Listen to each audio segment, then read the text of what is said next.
Daniel Harper drove down the long abandoned road to Blackridge late at night. He was guided only by a broken signal on his phone and a voice message he could not ignore. The message had come from his sister Emily, who had disappeared 10 years ago without a trace. It was the same night Blackridge Station burned to the ground. Her voice in the recording was faint and distorted, but unmistakably hers, calling his name and begging him to come back.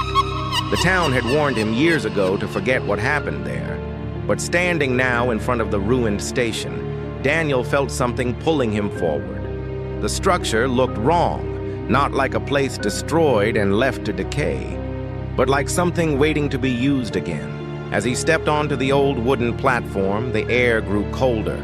A deep silence surrounded him. Suddenly, the dim lights along the station flickered to life one by one, even though there had been no electricity for years. Before he could understand what was happening, a distant train whistle echoed through the fog, growing louder until a dark, silent train emerged from the mist and stopped directly in front of him. Its doors opened slowly, revealing nothing but darkness inside. Then he heard Emily's voice again, calling him gently from within. Against his better judgment, driven by hope and fear, Daniel stepped inside.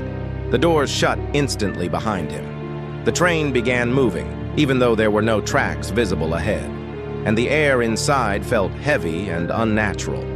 As his eyes adjusted, he realized he was not alone. Shadowy figures sat along the seats, motionless at first, then slowly lifting their heads to reveal pale faces with empty, hollow eyes and unnatural smiles. Panic filled him as he called out for Emily, and suddenly she appeared beside him, looking exactly as she had the day she vanished. Yet something about her presence felt deeply wrong. Her eyes were darker, her smile slightly too wide, and her voice carried an echo that did not belong to the living.